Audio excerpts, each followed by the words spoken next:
transition to the book. I actually enjoyed the first part 1 of this book. Actually, this is presented by Mr. 1045 himself, Mr. Henry. Think Again by Adam Grant. So, would you like to give a quick synopsis, Mr. Henry, Mr. 1045? Yeah, the book just basically talks about rethinking,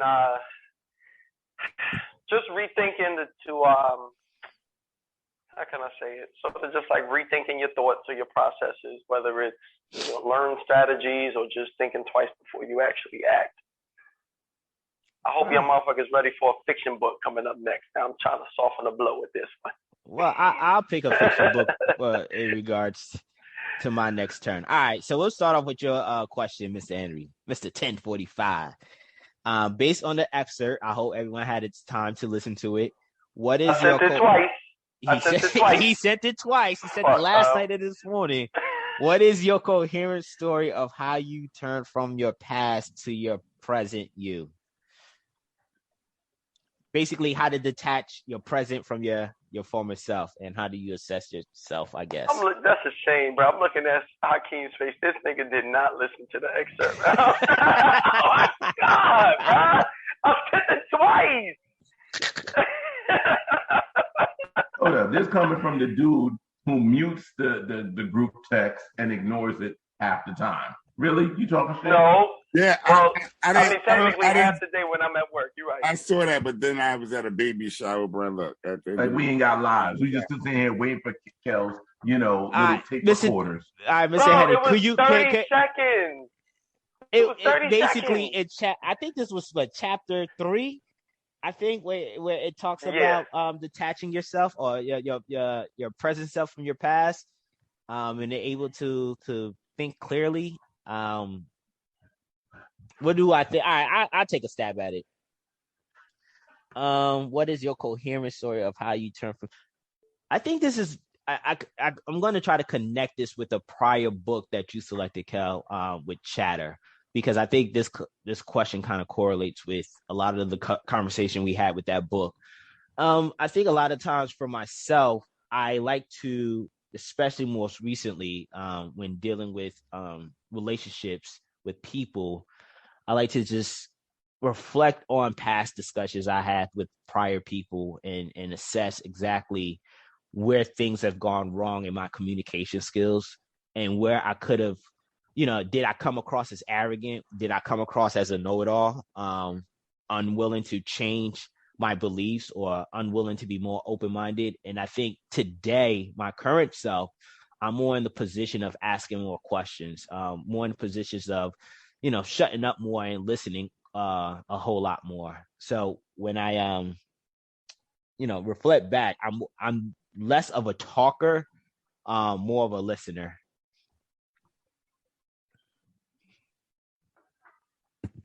Yeah, I'll jump in. And actually, I'll listen to your answer. I might change. I want to change mine up a little bit. I can really just think to my first year working last year where, I'd be so task-oriented, task-driven. My boss would give me a task, and before I sort of think things through, I would just act on them. And that was just some, I won't say some constant feedback. That's some feedback that I received halfway through the year. It's just like, before you act, just to think things through, don't just act right away. So even just more so, even if it's a conversation, or, it could be something that has to do with my job, even something as simple as like a disagreement that I have with somebody, instead of saying it, saying my initial thoughts and feelings, like I may have in the past, now I'd more so think it through. I was actually watching this episode of Uninterrupted, and they had Tom Brady on it. And he was saying like that's the difference between him and his wife. How like he has to think a lot of things through in the public because of how his perception may be if he says the wrong thing. But his wife is just more like, I'm gonna just say this shit now and then think about it later. So just more so thinking my thoughts through, getting my thoughts together before I actually, say the wrong thing or complete an actual task. That's interesting that's Giselle Brady, Tom Brady's wife, perspective, because even she should be leery about how she say things because that's a reflection on him. That's just my 2 cents on that sort of situation. But go ahead, Black Zeus. Go ahead, if Smith. you think about their specific situation, Tom Brady and Giselle. Gisele's a model. All she has to do is smile and walk around with her skinny ass. Tom Brady actually has to be in front of cameras and talk to people, and how much people like him and don't like him can affect his game. Like we've seen it happen with football, where one dude does something like be accused as rape, and he's still back on the field months later, while another dude gets into an issue with his chick in the elevator, hooks off on her, and his entire life is destroyed. Men have always had to hold themselves a little bit more accountable in society than women have. Women could just, talk reckless and really have, can you really think of any women that have talked reckless or been reckless and society has crucified them? You're tying this back to your answer, right? You're tying this back to your answer. Yeah, I'm tying it back. Could you fall back 10:45? I think he just wanted to quickly. I didn't know the question was rhetorical. I didn't know if it was rhetorical or not. I didn't know if you want us to answer it. Fall back. All right. So the whole thing is that me personally, knowing the fact of as a man, every decision I make, every act that I do will be held to a higher standard or crucified if I make a mistake. I've always tried to measure everything that I do. And there's never been a key point in my life that I could say has been different, because I've been like that since I want to say high school. Because every time I have lost, I've lost emotional control or whatever the case is and did something rash, I've always paid the price for it. So I learned that much earlier in life. So it's always been an evolution for me personally, where I always have to reflect on what I do, what I say, and then reflect on it again to make sure that A, in the future I don't make a mistake, or B, that if I did it okay this time, I got to do it better the next time, if that makes any sense. Mm-hmm. Yeah, that makes a lot of sense. Like y'all have seen me, and even on this podcast, when we get to a subject that I'm not familiar with, I will always say I'm not knowledgeable enough in that area to make a comment on it, and I'll fall back. Mm-hmm. You see what I'm saying? So whole thing is, I think it's just a constant evolution. I don't think there's any one turning point that you went from this person to that person. You don't suffer from the Dunning-Kruger effect. I got you. Which I will segue to your question after. Smith. Yeah. I think it was. I think I've learned to detach my present from my past. Meaning I'm able to detach my opinions from my identity. That allows me to have flexibility. All right. So if you're looking at it like who you are should be a question of what you value and not what you believe. The values have flexibility. The beliefs are those opinions sometimes that don't change because we get so rooted in them. So my opinions are still there.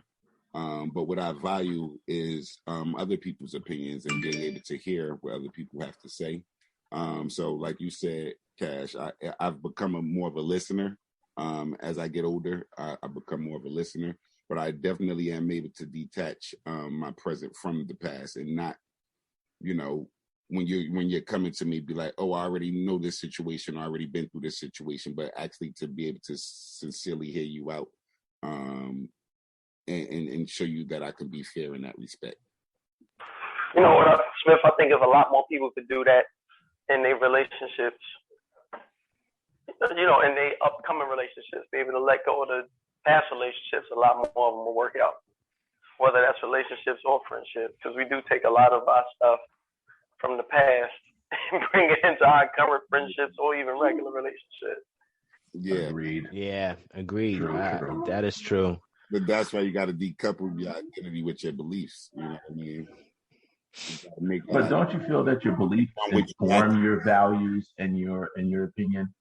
So if you believe in one way, so for instance, if you're talking about like the abortion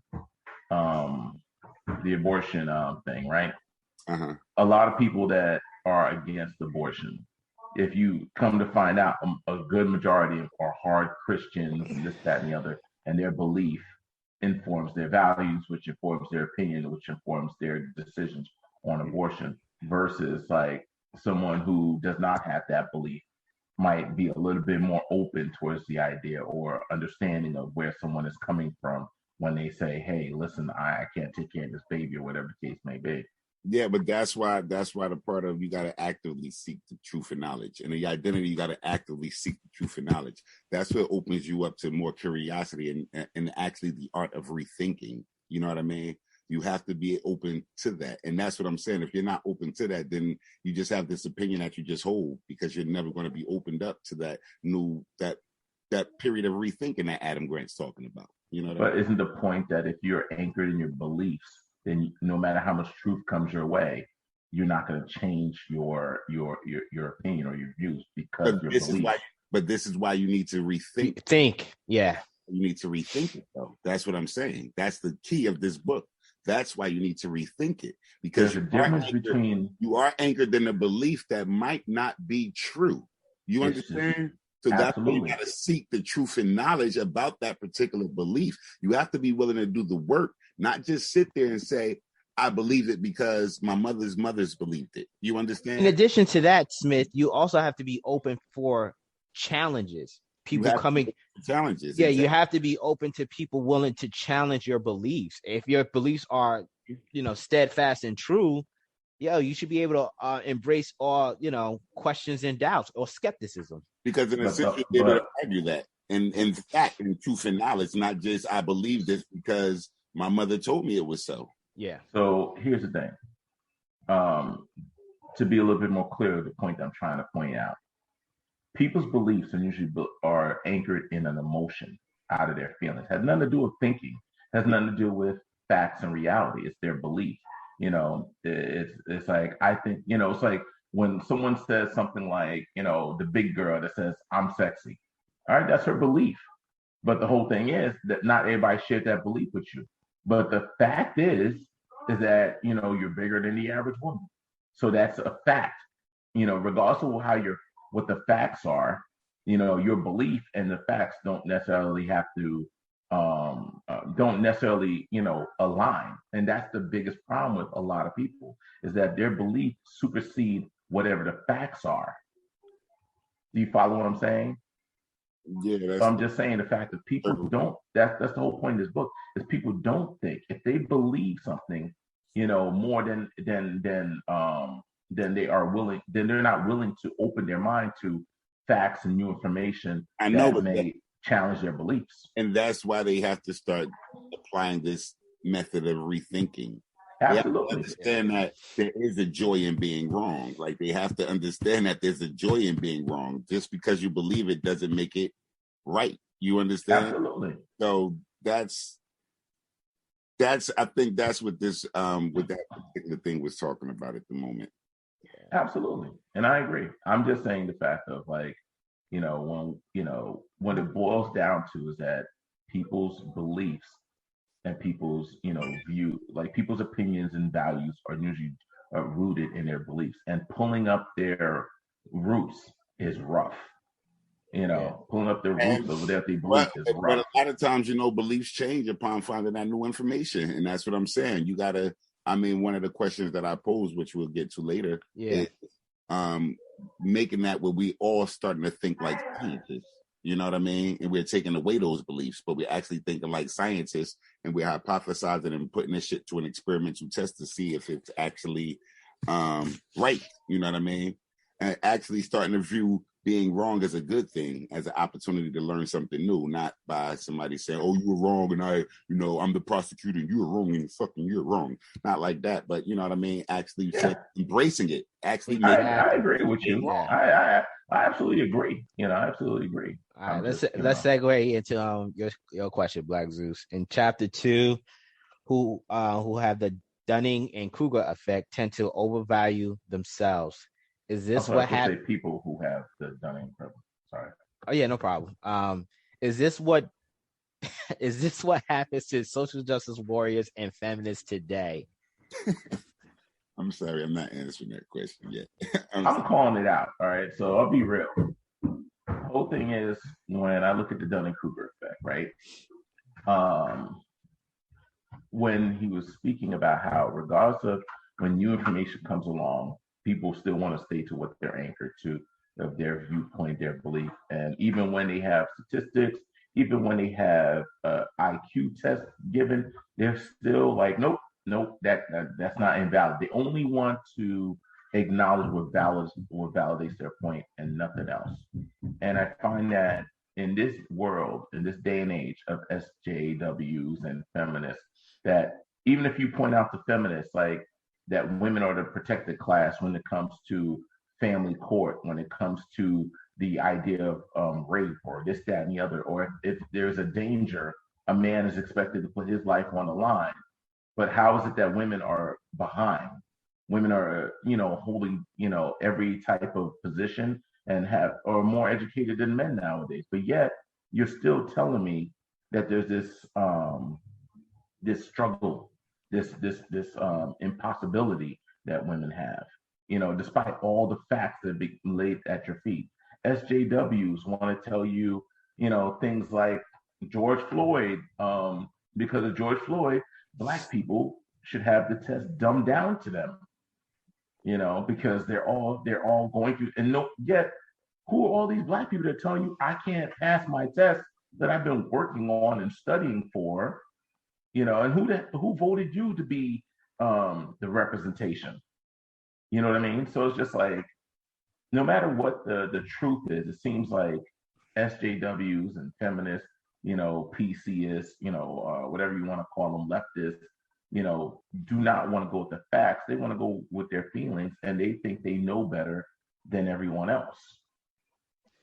Yeah, I think when I think about this question, I think what it comes down to this, I think people are afraid to acknowledge this. There's power in being a victim.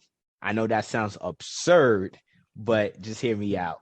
When you think about a lot of these social justice warriors talking points and the things that they are asking for and that get implemented on their behalf, it really, rather than set the stage of equality, what it really does is shift the paradigm where they have this ultimate power, and now they're no longer a victim, but yet they still hold on to victim. They hold on to that victim card, victim emotions and stuff. So with the Dunning stuff, it's amazing because even to this day, I remember there's a YouTube channel called Campus Reform. So there's these, street journalists that'll go to various campuses and actually ask these students what they know about various things. A lot of times a lot of times it has to deal with, these social justice warrior talking points, like, the gap in income between women and men. And a lot of times what you quickly find out is they don't know the data. They're just parroting what they just been told, that, there's this sort of huge disparity between men and women when it comes to income and wages. So it's just like, rather than actually doing the due diligence of reading on and doing the follow-up, they just rather be the victim in many regards. And they see that there is some sort of power to it. There, you could influence policy in your way rather than really truly seeing things for what it is.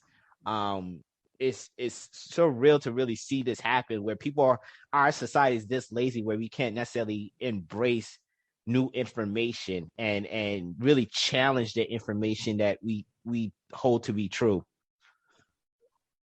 Yeah, that sounds like the imposter syndrome. Yeah. That's what that sounds like. I think, wait, what was the SJWs again? Social justice warriors. Yeah. I'm sorry, I had to pause myself because I said. Yeah, I wasn't sure until like one of y'all said. Bruh, it was in the coddling of American mind. Yeah. Yeah, no, I remember. It's a very common phrase. What Blacks to do, the feminists and the social justice warriors with this question is like, yeah. Competence and confidence don't progress at the same rate. The two groups usually, are side by side. They mistake experience for expertise. And the first part of the Dunning-Kruger club is that you don't know that you belong in the Dunning-Kruger club. You don't know that you're a member. That's the first rule of the Yes. club. You don't Yes. know that you're a member of the club. You know what Yeah. I mean? So it's like you just take a small amount of knowledge and you can create a big problem with it. And that's what the SJWs and the feminists do. You know what I mean? They literally take a small amount of knowledge and they create a big problem with that small amount. And the Kruger effect becomes because they trap that confidence. And that confidence climbs a lot faster than how competent they are in actually getting something done. But to be out there, like Black Zeus said, and just yelling, screaming, and like you just said, Cash, that gets things done. That shit gets things done. You know, they're able to use that, and it gets things done.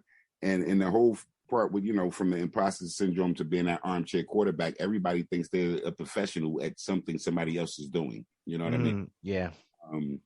So for them to sit back and say, oh, you know, it's like Black Zeus had the big thing with the platinum plan. And the females attacking the platinum, or you, Cash, had the big, you know, with the platinum plan. And it's like, with Trump? It's like, did y'all even read the platinum plan? No, with the Ice Cube, you know. With the contract with Black America. Contract with Black America, yeah, the contract. Yeah. With Which Trump took aspects of it and did the platinum plan. The platinum plan based off the aspects. And it's like, did y'all even do this, or did your confidence supersede your competence? You know what I mean? We ain't gonna even read this. We just know that this black man ain't doing enough for us. And it's like, what the fuck is going on? You know? Yeah. We're not gonna read this 30-page contract, you know. Yeah. And we're gonna let Trump reduce it down to half of one page and say we know everything. Exactly. You know, as a matter of fact, we're so deep in there when the contract says, contract with Black America for Black people. Us as Black women are gonna say, well, what's in it for us? Are you not Black people? I think I was mad that Ice Cube actually had to say that to these women. Like, are you not Black people? Are you not Black people? Yeah, I think. Well, I think with some of them, the humility is just misunderstood. And they don't know how to have that humility because they act of low self-confidence, not understanding that one of the Latin root words of humility is actually come from the word of earth, like being grounded. So if they're able to actually to recognize about being grounded, then they will see that they are actually flawed and fallible, but they don't get that all the time because they don't want to, you know, shit that I'm saying out my mouth. They're not open to receive that. You know what I mean? They're already blocking that shit because I'm saying something that I'm not willing to rethink. You know what I mean? No, I'm saying something that they're not willing to rethink. You know what I mean? They're grounded already in their belief instead of having the humility at another rate and, you know, making it switch. Can I take one more? Can I take this to one more level? Hold on, let's get Mr. Henry's opinion.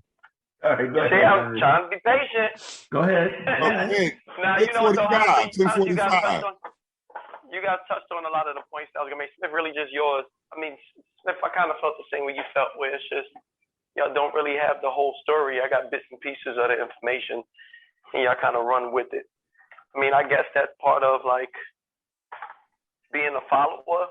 You know, you'll have maybe, like, a leader who is preaching this one message, and everybody's with it.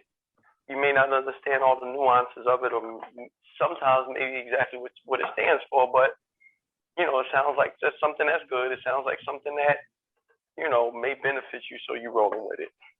So go ahead, Zeus. Take it to the next level, bro. Hey, could we do a spin-off Cooking with the Henrys or something? Because this nigga is... Whenever y'all ready. Cooking with the Henrys. Actually, we should turn this into the Breakfast Book Club. We're going to have it at his house. He going to make breakfast while we're going to make breakfast every time. Literal breakfast club. He's going to make a different breakfast every time. We're going to eat breakfast and rate it and shit. I'll do the meat. Y'all do the side, bro. You know how I get down. This is going to be... And fella, don't think I forgot. Well, I don't say forgot, but we kind of forgot that whole in-person shit. We kind of fell back from that one. Just throwing that out there. Was it? Go ahead, Zeus. Yeah, I'm just saying, like, it would be the Breakfast Book Club, the BBC. No, but real talk, though, it's like, you know, just to take it a step further, I don't know if Cash shared this video with you of Whoopi, you know, Whoopi Goldberg on The View realizing she's part of the 1% and getting upset. Like she was okay with tax the rich until she realized, oh, wait a minute, I'm part of that 1% of the rich. And it's just like, how delusional are you? Well, let me give realize the backdrop story to it. Okay, so I missed that one. Yeah, so okay, I don't know. A couple of weeks ago, there was the Met Gala in New York City, and AOC wore a very controversial dress that says "tax the rich." Right. Yes. So obviously, it sparked a huge online discussion as well as a national discussion regarding do the rich pay their fair share? Is it how do you approach the conversation of having people in Congress tax the rich adequately? So Whoopi Goldberg on her show The View was having this discussion, and essentially she realized, or she came to the epiphany that, you know, what Congress deem as the rich currently is at $400,000 in income. And Whoopi was like, yo, I am the rich that Congress is trying to tax more. And everybody on that show is the rich. Yeah, everyone on that show is the rich. And she was just like, yo, $400,000 is not much when you got family to take care of and this, that, and a third. So I think she, you know, I like what Black Zeus is always harping on. She's part of the social justice warrior, where you get part on this I don't know, on this soapbox. Yeah, you jump on. Thank you. You jump on the soapbox of constantly, you know, parroting a phrase without really having your beliefs challenged. And then when she realized that she had her beliefs challenged, she came to the epiphany, like, yo, this is all wrong. Like the whole tax the rich needs to be revisited and need to be reassessed. Yeah, because they all think the 1% is just Bill Gates and Jeff Bezos and Richard Branson. And are you serious? I got clients that are in the 1%. Yeah, tax the rich. You tax the middle class, tax the rich. Damn it, I don't give a fuck. Everybody tax. But the thing is, currently the definition of tax the rich is so broad. Yeah, I know. And that she didn't realize. Yeah, she was like, she didn't realize. It's like, oh, I'm in that group. Yeah. Group. Yeah. But the mind blower is billionaires. Yeah, it's not just billionaires, Whoopi. You're in that group. But here's the thing. Exactly. The mind blower is what did Whoopi Goldberg, a woman who's been making money since the 80s, Sister Act 2, you know, stand-up comedy, the Ghost, movie after movie, television show after television show. What income bracket did she think she was in? Did she really think she was like the middle class? You know what it is? I think a lot of times when you get ain't Whoopi Goldberg a millionaire? Yes. Yeah. Yes. But I think what happens is when people, what Smith says, when people talk about the rich, you instantly jump to, or Schubert, you said that you instantly think of Jeff Bezos, because Jeff Bezos and Amazon is currently always in the news about avoiding taxes. While they're avoiding taxes not avoiding taxes, they're deferring taxes legally. You know, people don't realize that, there are tax codes that are in place to allow them to do this, but it comes across as them being tax dodgers. And then a lot of times it's just their names, but people don't make the connection of, okay, what are the tax brackets of the rich? And it's such a large, I'm talking about a lot of people in America I don't want to say a lot, but there's a significant amount of people who could fall into that term of being rich, when in all actuality, depending on which geographic location you are in America, you could be just, I don't want to say barely getting by, but you could just be doing okay. Okay, yeah. But I think for Whoopi, like in theory, confidence and competence go hand in hand. But in practice, they often diverge. So she was confident that she had money, but she wasn't competent that she was in that 1%. Exactly, Smith. And here's beautifully the thing people said. Don't realize. Beautifully said. Here's the thing that people don't realize, that it's not that hard to be a millionaire. If you don't classify you as a millionaire, your net worth, meaning how much your house is worth after you paid it off, how much your investments are worth, whatever other property you own, cars, businesses, this, that, and the other. Like, damn, listen, being a millionaire is not that hard in America. On paper, millionaires are made every day on paper. Just like Jeff Bezos is a multi-billionaire, that is not in his bank account. That is not in his wallet. That his net worth every Amazon distribution center, every truck, every piece of machinery, that's all under his name. So that is equated to his net worth. And people don't understand the difference between net worth and cash flow. There's two different things. Well, but this is what I'm saying. It's the lack of knowledge that people have when it comes to economics, but yet everyone wants to point, fingers at this one and that one. Oh, you have all of this money. You are the richest, and you should be giving it to everybody else. Well, I think the problem is the old Robin Hood story. You have people like Alexandria Ocasio-Cortez, if I'm pronouncing that O correctly. They have mastered the conversation surrounding that. And essentially, because she's well to do too, though. And that's the one thing that people overlook. But she has mastered the ability to take on the perception that she's fighting for those who are, not doing well or who's the underclass. And a lot of times she's not. I don't know. When people are envious of the rich. I mean, at the end of the day, you're saying this, and I don't mean to cut you off. No, go right ahead. Tickets for the Met Gala are what, $350,000 a ticket? It was like $30,000 a ticket. Or $35,000 a ticket. Yeah, it was like $35,000 a ticket, $250,000 a table. Yeah, and this woman was able to go. Bingo, that's what I'm trying to bring up. And she's wearing like the event that she's going to is such a high class, exorbitant amount of money event. With what's her name? Rita, the girl, Whitner, Rita Whitner.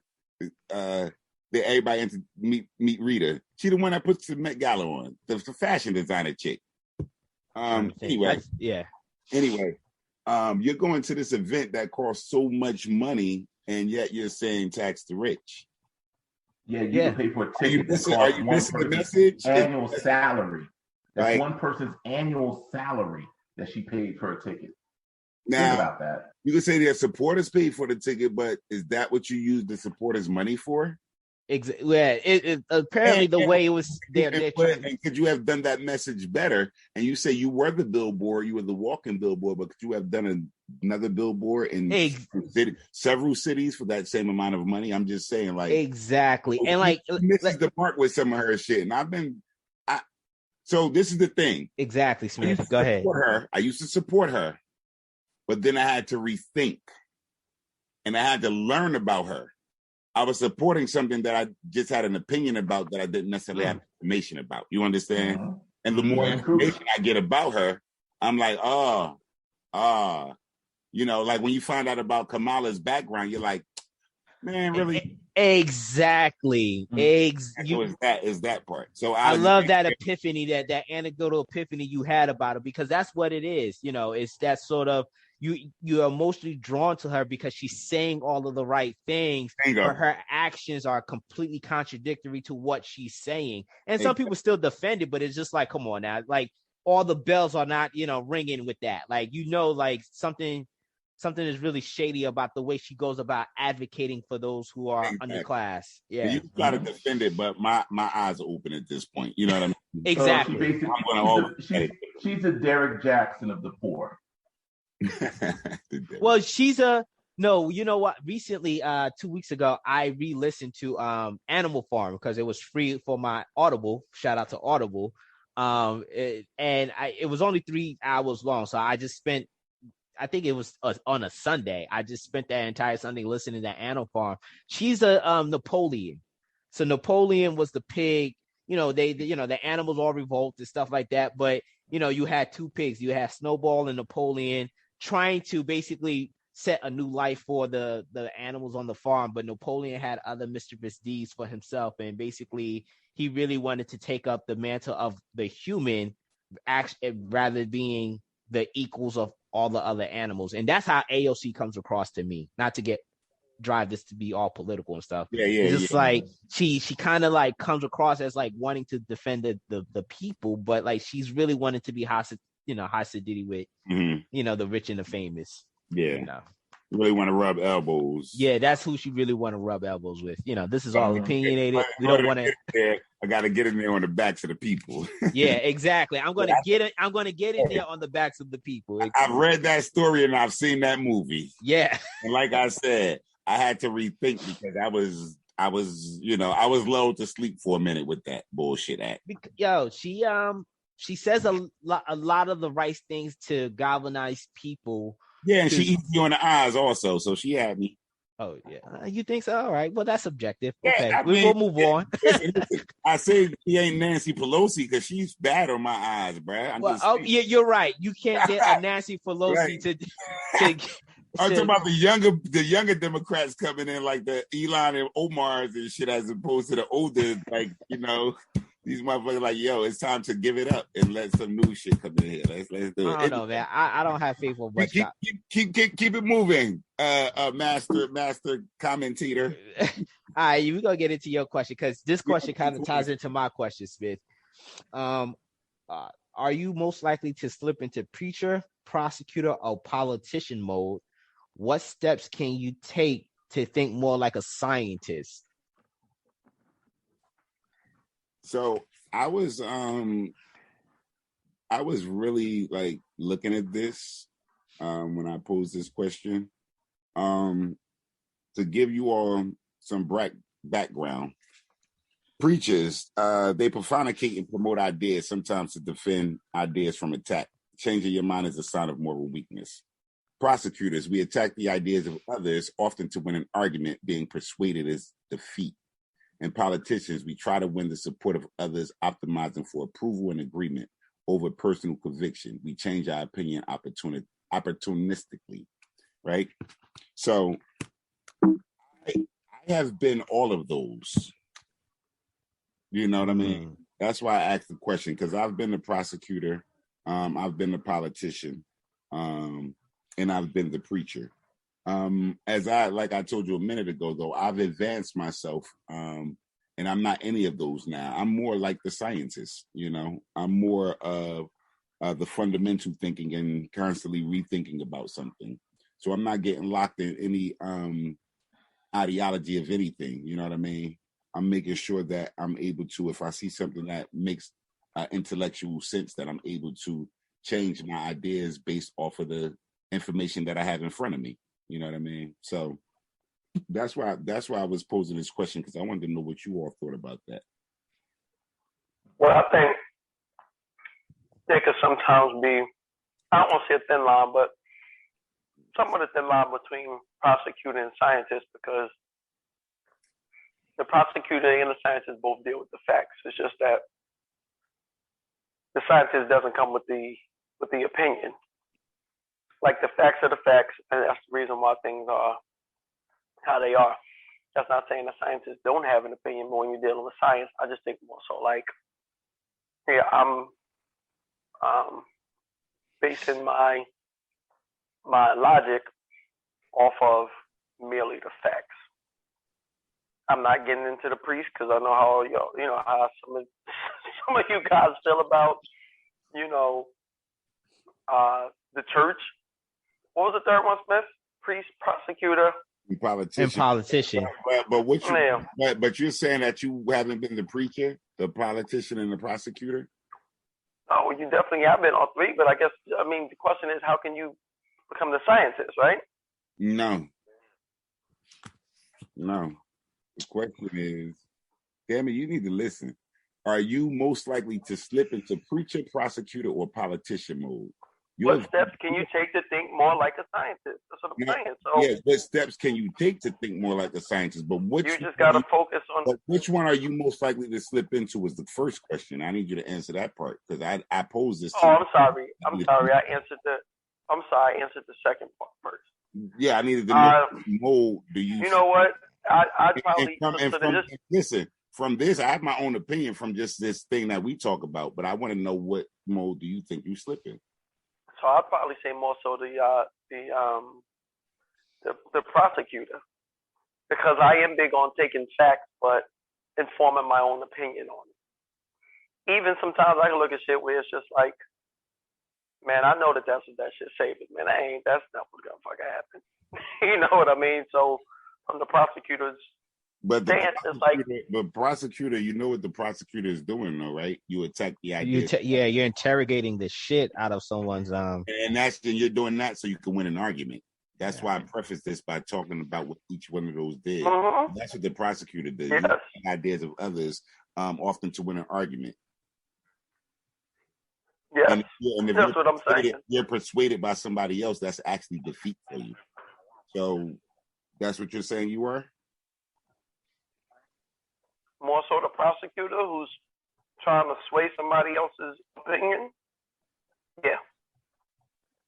Yeah, outside of the priest, I'm not preaching to anybody and telling niggas what they need to do. Without facts. The politician is the one that is looking for other people to support them. Yeah, No, I don't. Go ahead, Cal. I don't know. Maybe I'm misunderstanding it because I'm the nigga who's gonna see how you feel. I'm not even if you. I'm not telling you to want to feel the same way or support me. It's just like, nigga, I'm telling you whether you're wrong or right based off of the facts that I have. That's not the prosecutor? No. Can I answer the question while Kevin That's moving into scientist mode, actually. Yeah. Go ahead, Black Zeus. Go ahead, Super. So in my younger years, I was like very religious. You know, I grew up Catholic and I dabbled in Jehovah's Witness and this, that, and the other. And as I got older, I learned about other religions, and I thought everyone was Christian. Everybody believed in Jesus. And with time, I started to, kind of learn for myself, actually read the Bible from cover to cover, the Torah, the Bhagavad Gita, the Quran, the Egyptian Book of the Dead. Like, I've gone through quite a bit of knowledge about religion, and it kind of shook my foundation. And that caused me to say, you know what, I'm never going to go with what somebody just tells me anymore. I'm not going to go with just belief, regardless of how I feel about it. I'm going to go with the hard facts. Mm-hmm. And it's kind of led me to think like a scientist. But what I do find myself doing is that I don't ever want to be in a place of thinking that I'm righteous. So I'm not in the preachers or the priest position. I really don't give a fuck what people feel about me. Anybody can tell you that. So I don't really fall into the category of the prostitution as the politician. Yeah. But I definitely fall into the prosecutor's mode because I have no problems with the idea of attacking your ideas. Like, the problem is most people get butthurt when you attack their ideas. Pause. Hey, that's what I had you pegged as a prosecutor. Go ahead, brother. The whole thing is, and I'm glad that you know who you are. Like, that is. Oh, I'm clear who I am. I'm good with that. Like, oh, that's your idea, but nah. Me and Cash have had heated battles about COVID. And I love Cash. I love Cash like a brother and everything. I will never have any issue against him, but I can attack his ideas. At the end of the day, ideas are open for scrutiny.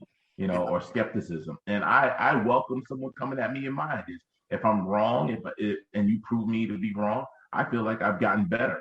Like my wife says that she hates arguing with me. And I'm like, why do you hate arguing with me? She's like, because you do that thing that you do. And I'm like, what? Come with facts and information? Like, if I'm wrong, show me that I'm wrong and I'll stand down. No problem. So the whole thing is, like, I have no problem being in that prosecutor's position. I 90% think like a scientist. But when it comes to ideas, I attack ideas like a prosecutor. Yes. Yeah, like for me, I go about life as a politician, and I'm only going based on my wife's and other people who I've interacted professionally in regards to. You're a politician, though. That's just funny as hell, yo. What's that? Harry didn't answer this shit right, but you are a politician. How you? Real quick. Go ahead. Finish, guys. I didn't mean to cut you off like I cut off Black Zeus, but that's how I had Black Zeus is the prosecutor. And I would love to hear quickly why you had me pegged as a politician. Because that's you seeking the approval of other people and shit. Like, yo, trying to rock the boat. You're trying to like get the, you're like, wait, other people, listen, you're a politician. That's what you are. You know that though.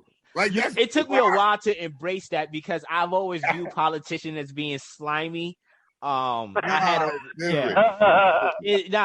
had a negative view of politicians until I started watching House of Cards, and then when my wife was just like, you act like a politician, and I've had colleagues at work who say, like, you pose questions like a politician, where you're not trying to rock the boat, but you say you pose things in such a way that is very politician like, or like a lot of times when I'm asked a question, I would give an answer where it's not a direct answer, but it's a adequate answer enough where it's sufficient for you to be content with, but there's more to it. Like I'm like not, you're doing right now. Yeah.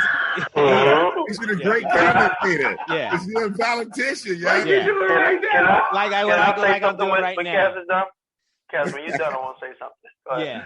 So I get that a lot, and I had to when reading your question and actually listening to this. Yes, I come across as very political in my approach. Now, in regards of steps of thinking like a scientist, I there was a quote in the first chapter that I really enjoyed, and I just loved it so much. It said, where Adam Grant says, "Thinking like a scientist requires to be actively open-minded." So, like for me, I love that Schubert brought it up in regards to this whole pandemic thing, because it is a question I have posed. Like for me, I like to have my ideas constantly challenged, because the last thing I don't want to happen is to be labeled as such and such. Like I hate labeling. Granted, that's part of life, but a lot of times what you see with people is they get into an echo chamber of thoughts and they never have their ideas challenged.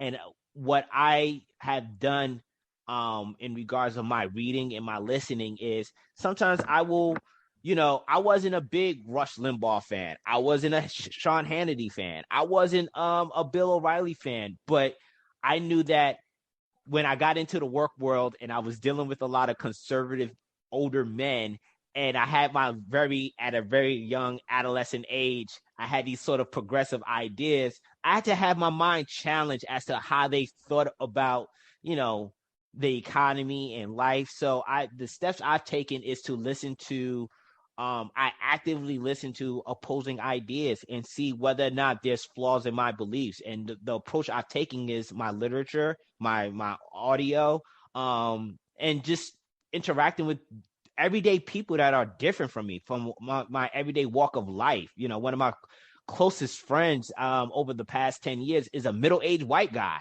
Matt. My wife met him and stuff like that. And we come from two opposing worlds, but like he challenges me in a sense of he will ask questions about my thoughts on society, my thoughts on politics, my thoughts on finance, and it makes me think whether or not my beliefs or my core values are, my fundamentals are, whether or not I truly believe in my beliefs in fundamental core values. So, what was your question, Mr. Henry? No, it wasn't a question, Smith. I'm sorry, Smith. I'm the preacher. Okay. You're the preacher. Yeah, I got that. I just looked up the shit you said. I was. You understand it now, huh? All of that. Yeah. Now I'm the preacher. Because when I feel like shit is right, nigga, I'm on it. You on a soapbox? No. But this. You're the preacher. No. Listen, I know how you deal with them kids, not the ones in your house. You a preacher, bruh. Like I know the conversations we have. I just needed to know if you knew what you were. It ain't just with them kids, though. I do the same shit with my wife. You do it with I know you do it with everybody. Like that's you. I just want to know if you knew who you were. Black Zeus knew who he was. Cat knew who he was. This is like that's it. Yeah. Hey, at least I respect that everybody's real about it. Yeah. I told you I'm a scientist now. I moved into the scientist mode. I used to be all who did you fall into? But that you see, I'm very analytical now. You come up with an idea. I really look at it and hypothesize. Like that's when I told you, when people ask me, like, they be like, "Hey, how you doing today?" And they be like, "Damn, you really thinking about it?" I'm like, "Yeah, you asked me a question. I'm thinking about how I'm doing. You want me to just say good? You want me to just give you the generic answer? Don't ask me a question like, how am I doing today? Or how am I feeling? Because I'm actually going to think about that shit and tell you how I'm feeling. I'm not just going to give you a get the fuck out my face answer. I'm good. No. And then with the pause puts people on pause because they're like, damn, oh, you really? Yes, I'm thinking about how I'm doing. You asked me a question. I expect you to say that. If I say, hey, Cass, how you doing today? I put you in a whole separate category. I put you in the brother man category. You know what I mean? You know how like hold up. You remember what was that? Damn it, Undercover Brother. Undercover. Eddie Griffin. Yeah, with Eddie Griffin. Remember Dave Chappelle character where it was like, "How you doing? What you mean? How you doing?" Back in the day, that was a threat, towards the black man. This, that, and you're like, it's like, bro, you took it to a whole nother level. Like, I wasn't ready for that. Like, that's how I see Smith. Or like the scene in Boomerang when Martin was sharing his conspiracy theory about when they were playing pool and says, "Yo, the pool table is Earth. You see how it's green, right? Exactly. And the white ball must remain on the table, and when it knocks out, and it's dominant. Yeah. He comes over all the other colors. But the black ball is the strongest of them all. That's why the black ball going last. Yeah, exactly. That's why the white ball must knock off the black ball. That's why, and then that's how I discriminate when they play pool. The cue ball is 8. See that? They make the that's how I see Smith. Smith is in this whole other category. Like, I don't think but that category is the scientist. I think I see that as being the scientist because unfortunately, most people will view that as the Hotep, sort of lane. But those brothers are always deeply rooted in in theology and questioning of the mind. Mm-hmm. You're always questioning. All right, Kel got 2. Go to the next question. Well, Kel only had one question. Yo, you can't answer this question, bro. What are you doing, bro? Oh my fucking goodness. All right, so let's get into my question. Hey, yo, that is a long ass question. You said I have long questions. Yo, that's your question, Cass? I channeled you, motherfucker. I channeled my I was just reading this question. You know, I read them. I channeled my inner Smith. Chapter 1 resonated with me, especially during the times that we live in, nigga. I see. In chapter 1, can I proceed with my question? Yes, go ahead. With your dissertation, go on. Yes. In chapter 1, the author maintains that many folks who possess a level of high intelligence struggle with evaluating their beliefs and do not often pressure test their core values. During this pandemic, some individuals, which includes folks in the medical industry, have had healthy skepticism surrounding science and mandates. Yet, by and large, we are not seeing parallel thought and discussion in the political space. The disconnect leaves the general public with many unresolved questions. At this juncture, why haven't these members of the medical community been given a seat at the table to share their information and data?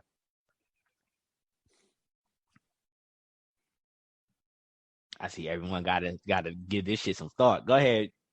I give everyone a few. Read this damn thing again. Go ahead, brother. I got my answer. I'm just, Go ahead, Black Zeus, chime in. I'm giving it a second. You giving it a second, Mr. 360. I mean 1045. He about to drop off. Yeah, that's why I want him to answer. Mr. 1045, you want to chime in before you literally drop off? I said I got to 11, and I fucked up Smith's question. I ain't going first on this, man. Okay. You said I fucked up Smith. Well, I'm reading it again. This is a long ass. All right. So here's the thing. In the current time and situation where we were in a state of emergency, and in state of emergency, you don't really have the time to weigh out every single possible option. So you try to go with your best ones, much like how the firefighter, burned the grass around him so that there wouldn't be fuel for the fire to be around him. And everybody else went in this other direction, right? The whole thing is, in that point, had everybody just followed the boss and said, well, he's our leader, let's go with let's see what his idea is and stick to, even if it doesn't make sense to us right in the moment, let's at least find out what he has to say instead of evaluate every option, every idea, or every thought. They might have survived. But instead, they're like, nah, I don't like his idea. Let me go with my own idea. And many people lost their lives because we're all in a time of crisis. We're trying to put everything on the table. Like, we don't really have that kind of time, available. Now, as So the in crux is retrospect, the time sensitivity. yes, Okay. when you're under that type of stress, when the house is on fire, you don't have time to look at every single possible option. You try to go with the best ones available to you immediately. But at this juncture, is time sensitivity still an issue where we At this can't have? juncture, Yeah. at this juncture, you can bring as many ideas to the table as possible. So, for instance, I was just talking to one of my clients, right? Um, they're now realizing that the remedy that they gave me and the one that they gave Trump for COVID isn't as effective as a new remedy that they came up with. Which the only problem is the remedy that they came up with is very expensive and tedious to create and to administer. So it's just not a viable option because of how much you got to go through to extract antibodies from one person and then convert it into a form of medication and then go and bring a person to a whole different facility to inject it into this person. It's a lot. It's a lot, but it's an option. Mm-hmm. It's an option. Does that mean that we should just throw out what's already been working right now? No. It means the fact of, listen, until we can come up with a better option, if this is what's working for us and it's working in numbers, let's work with this until we have a better option. Doesn't mean that the other options aren't viable or whatever the case is. It's just the fact of we have to work with the best option for now. Does that make any sense?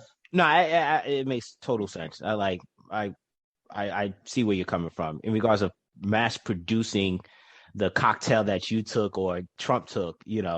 How readily available can that be made for the masses of society? Yeah, that was an easier go-to. Yeah, than this whole new thing that that actually is more like 80% effective. Correct, and also is it cost effective too? Yeah, because things come, money. Unfortunately, we do tie money to our health. And that's the reality is that people don't understand. One of the major things people don't understand is that people are like, oh, there is big pharma. It's like, all right, the reality is they're giving you this vaccine free because it costs more to take care of hospitalized people than it costs to just give you an admission of this vaccine. I think they didn't bring them to the table though because it was still the preacher, the prosecutor, and the politician. And you don't bring the scientists to the table when you try to promote an idea at the expense of listening to others. You don't want to listen to the doctors because you're trying to promote your idea. When you're trying to actively attack ideas of others in an effort to win an argument, we don't need a mask. We do need a mask. We try to attack those ideas. When you seek the approval of others with little conviction for the truth. So the truth is that the pandemic is here, this virus is here, but we good. We good over here. You know what I mean? And I think those three took a back seat to the considerations of being right, defending the beliefs, and currying favor. They tried to politicize that shit, bro. Like a virus is a virus. It was what it was. And we're still in this shit, which I've told you from the time that just after this started that we were going to be living with this shit forever because that's just how we are as Americans. And real quick, Smith, to your point, I had the luxury of editing these podcasts. I'm about to call you Nostradamus because you have made a lot of predictions early on when we started recording the podcast and we've had serious conversations regarding this pandemic. You've had made a lot of predictions that's kind of come into fruition, but I just wanted to tip my cap to you because when you talked about the mandates, that was, there was pushback regarding, the mandates, and you was like, nah, these mandates are about to be real despite the vaccines and stuff. And sure enough, they're here. Even the there's other things too that I could easily give you, kudos on, but sorry to derail your thought. Yeah, no, I think it was that though. I think they didn't bring the scientists to the table because they were still in those three modes. Science brings forth a bit of science brings forth a lot of truth in a sense. If you want it to be true, you know what I mean? Because again, we know that the numbers can lie, so we can make it look a certain way. But if you want it to be truth, So you don't bring science to the table yet, because science is science. And if you're trying to politicize something to make people feel a certain way, the science doesn't lie. It is, if I throw this cup in the air, this shit is going to fall back down to the ground. That's just, it's science. It's the science of gravity. It's fucking going to happen. So if the scientists come to the table and they're saying, yo, this shit is worse, and you're trying to calm people's fears with the politician and the prosecutor and the preacher mode, you know what I mean? And that's who you had at the tables. You had the preacher, the politician, and the fucking prosecutor. We didn't have the scientists at the table until they said, oh, look, we got these doctors. When Trump had those doctors come on a goddamn podium, they stood outside the hospital. Yeah. Like, one of them was a black lady. One of them was a black lady, exactly. Yeah. That's what I was going to talk about. We didn't hear anything about, because she basically like lost her license for being that politician. You know, she was being that politician when she should have been a doctor. So that's my take on it. Yeah. Just to piggyback off what everybody's saying, I know y'all not used to hearing my voice this late. I just think, and I think we kind of answered it. I had a similar answer earlier in an earlier podcast, where you didn't really want to have too many conflicting voices at the time. Like, the message had to be sound, and when you got saying one thing, and then you open up that option for discussion that might go against what everybody else is saying. It just might cause even more hysteria amongst the people, regardless of how we felt. Even though you might have certain skeptics who are feeling like, well, damn, this shit y'all saying don't make no sense. We are still preaching that one message. I could liken that to some of the things that admin has to say to the teachers, as far as like what a lot of rules and regulations and mandates are, due to COVID this year or whatnot. And even as I'm saying it out of my mouth, it don't make no sense. But it's like, we gotta preach. This is the message that we preaching, and not that all parts of it doesn't make sense, but certain parts of it make sense to me. Other parts don't. But I gotta preach both parts like it's, gospel. And then when they come with the, well, I don't understand X, Y, Z. I'm like, look, I get it. I'm not saying that y'all should understand it. All I'm saying is like, yo, it is what it is. So let me ask you a question, Cal, because now, being that you're finding yourself in preacher mode, having to regurgitate policies surrounding something that doesn't make utmost sense to you. So is it because the science doesn't make sense? The policy doesn't make sense? Like, what is it that people are struggling with in your situation? Here's the most black and white one to me. Mm-hmm. All right, I'm a teacher who teaches a class. The kids in my class get COVID, but if I'm vaccinated, I don't have to quarantine. Like, yo, I get to come back to work. That shit right there, to me, doesn't make sense. So then that spits in the face of the science. It doesn't make sense.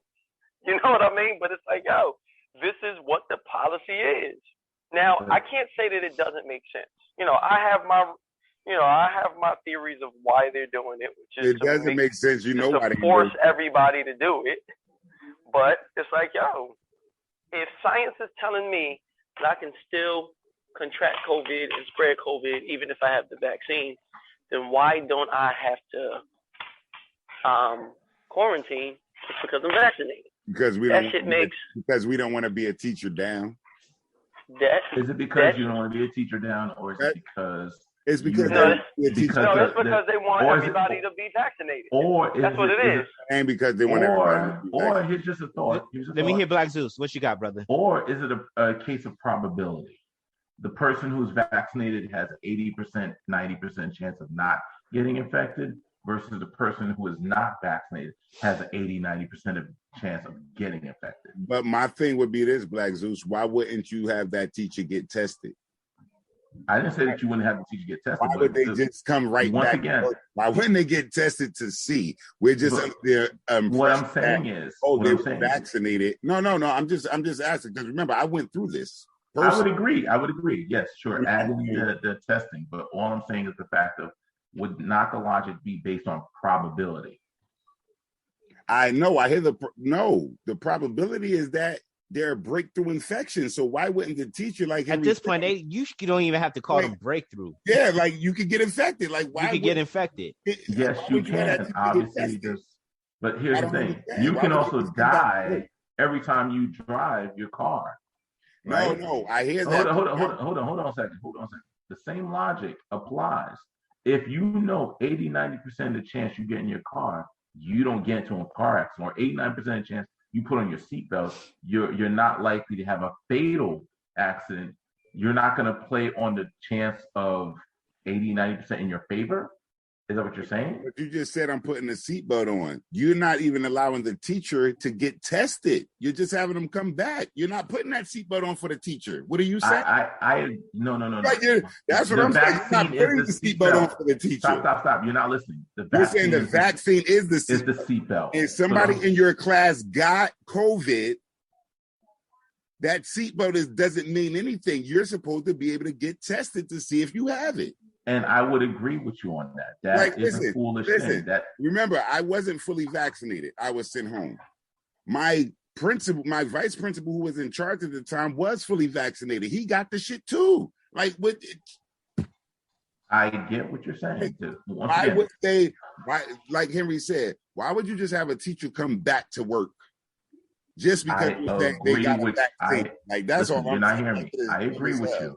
Yeah, it doesn't make sense, and that's where I agree with you. They should have the teachers get tested, but if you're playing the percentage rule, if you're, let's say, 80%, we can't play the percentage rule because we don't know. We don't know. Oh, let me finish my thought, Smith. Go ahead. If you're playing a percentage rule, and yes, I agree with you. They should say we still want you to get tested. You know, we think that you should be fine based off the 80%, but we still want you to get tested. But there's still that 20% someone can get infected. And it does happen. There is no guarantee. The whole thing is, we're confusing percentage or probability with hard absolutes. There is any scientist tell you in anything, there's no hard absolutes. All right, here's my pushback. Here's my pushback on that. Hold up, Smith. Let me say this.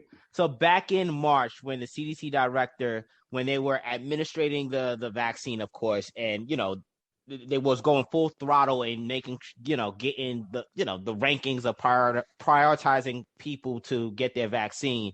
The CDC director made a damn statement that kind of bit her in the butt. That caused all of this skepticism. She basically said once you got vaccinated, you would not likely be infected, nor can you transmit the virus. And once she put that out there, and the breakthrough cases was coming out come June or July, showing that is completely false, then that's where the people who were skeptical before then just doubled down.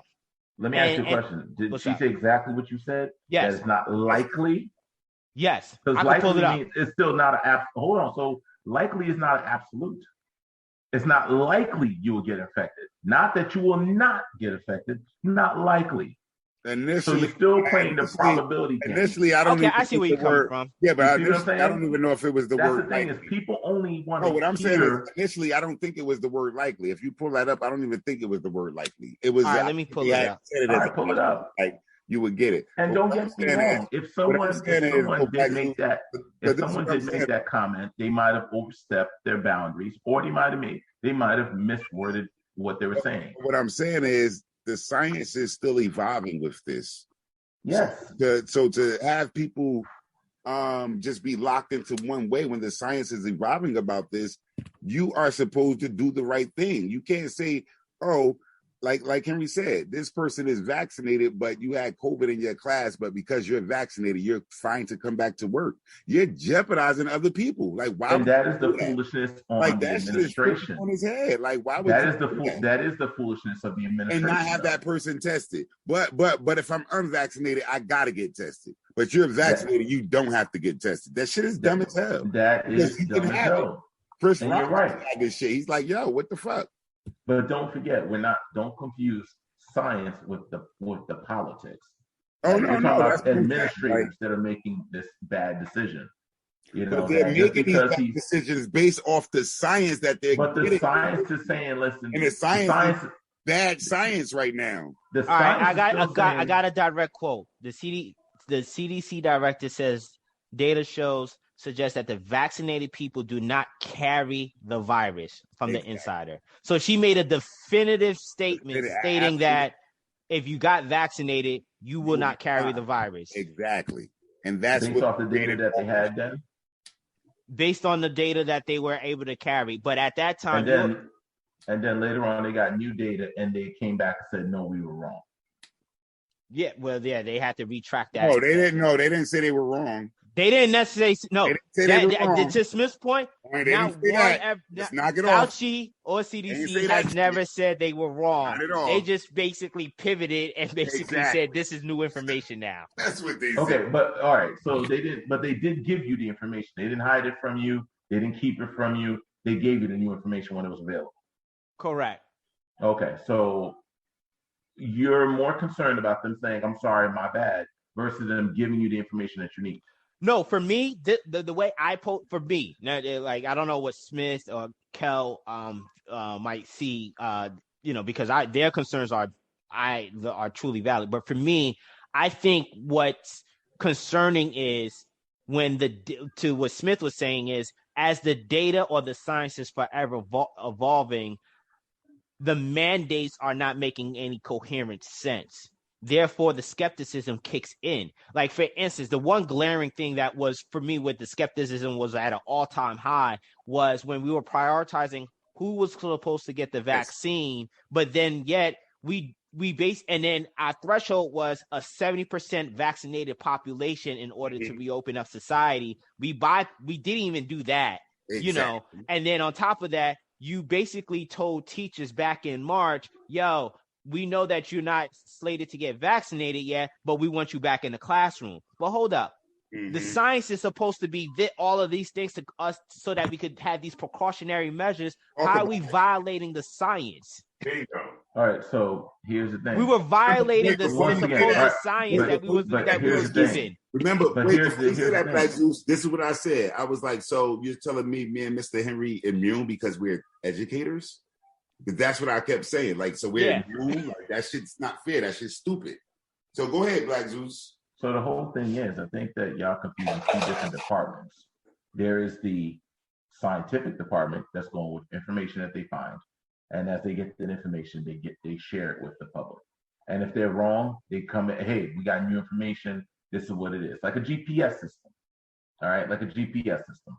Constantly adapting as it finds out new information. There's traffic on 1 and 9. There's an accident on this, that. There's a high-speed chase on X, Y, and Z. Veer left. Oh, there's a detour here because of construction. That's what science does. It adapts as it goes down. It might, draw a general path, which is your hypothesis. And then when you find out new information, you have to adapt that hypothesis to the new information that you receive. All right. Now, that is one department.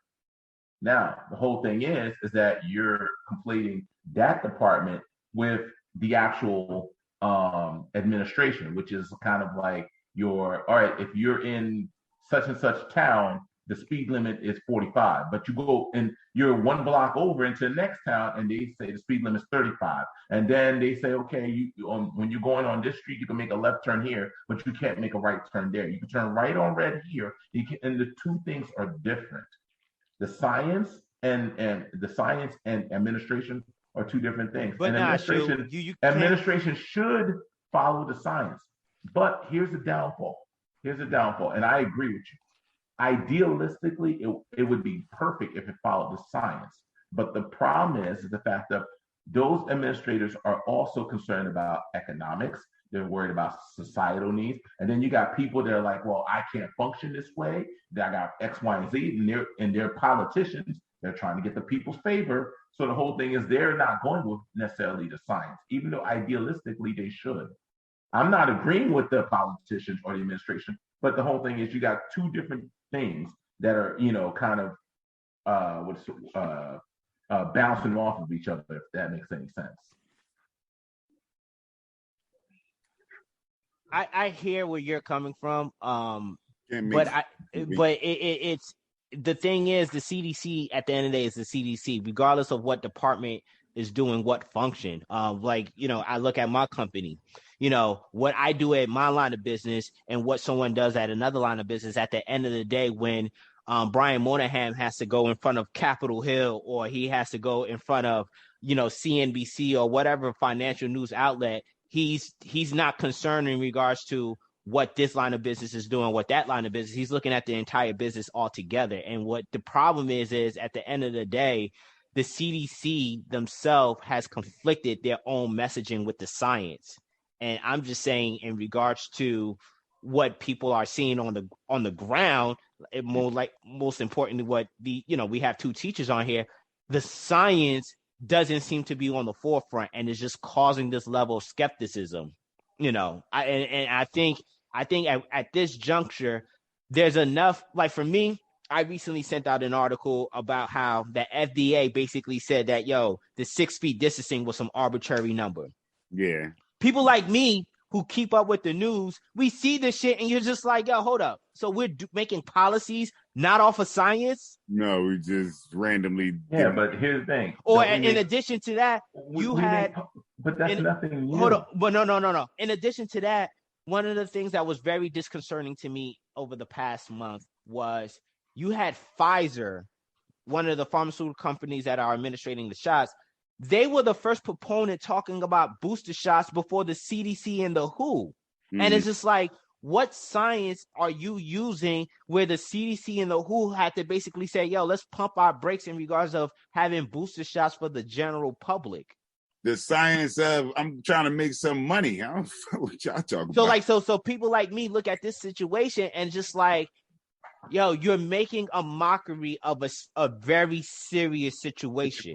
Exactly. That's what I look at it like. Like, you're making a mockery of a very serious situation. We're a very situation, people who are being impacted by the virus themselves, and people who are being impacted by the psychological, the financial, and emotional toll of being mandated.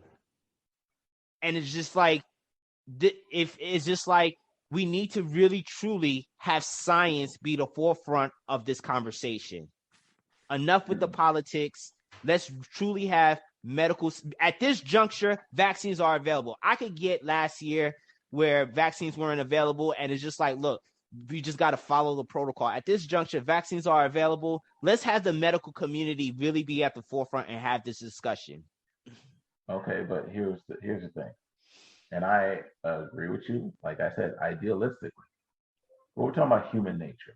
Even with vaccines being available, even though with the science being there to prove that vaccines work and that the vaccines are good for you, and that we have a higher body count with COVID without vaccines than we have with the new without medical science that So the whole thing is that if even with all of that, you still have anarchy and chaos and people listening to country bumpkins out of nowhere who are not educated, not knowledgeable in any of these subjects. All right, that are people up here taking horse parasite medicine because some dude on the internet said so. Okay, this is the reality of it, and then that's how insane all of this is. So even if when you have the science, people don't even know who to follow as far as the scientists. I'm not saying that the CDC did a perfect job. I'm not saying that the World Health Organization did a perfect job. I'm not saying that, Pfizer, this, that, and the other. We are all trying to figure this out as we go along, and we're expecting absolute perfection, and we're also thinking that we need to have every bit of information shared. Everyone who has a say, everyone who has an opinion, a viewpoint should be equally valid. And this is just not true. This is how you get chaos, and this is how 12 out of 14 firefighters die.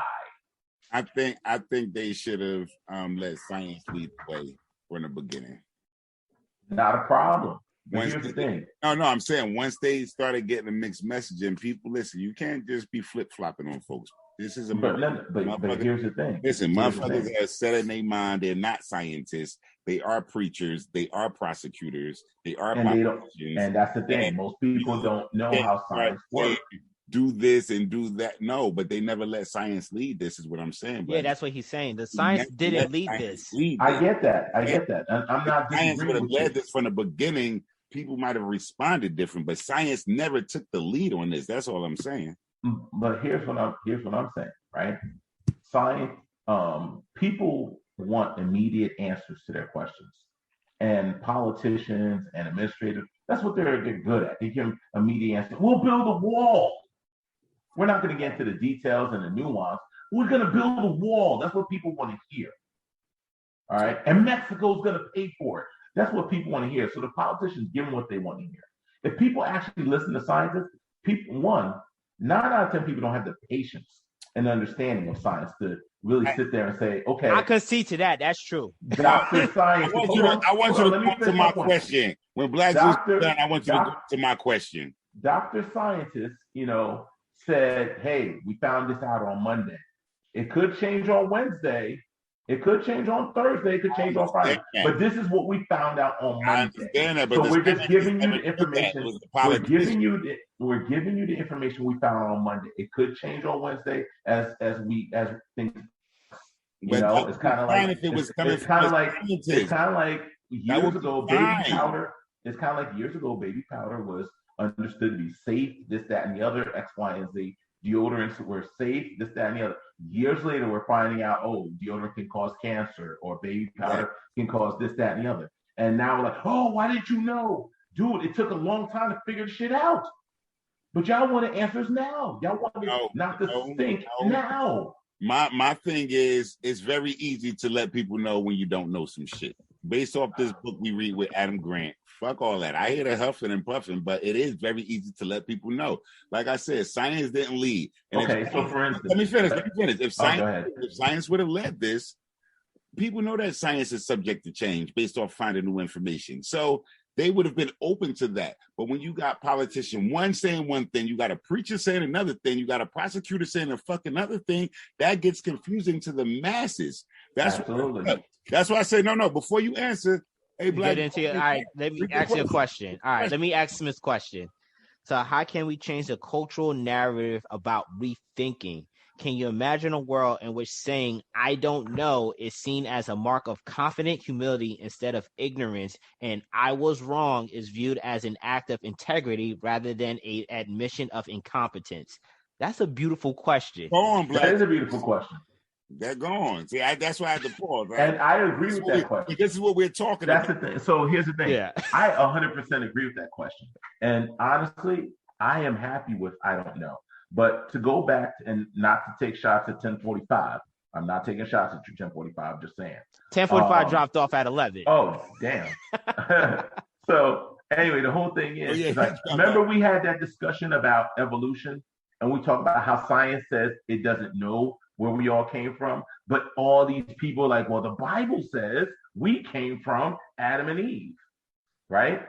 Even though that's not a real answer and it doesn't make any logical sense, scientific sense, that's the answer that 98% of people want to go with.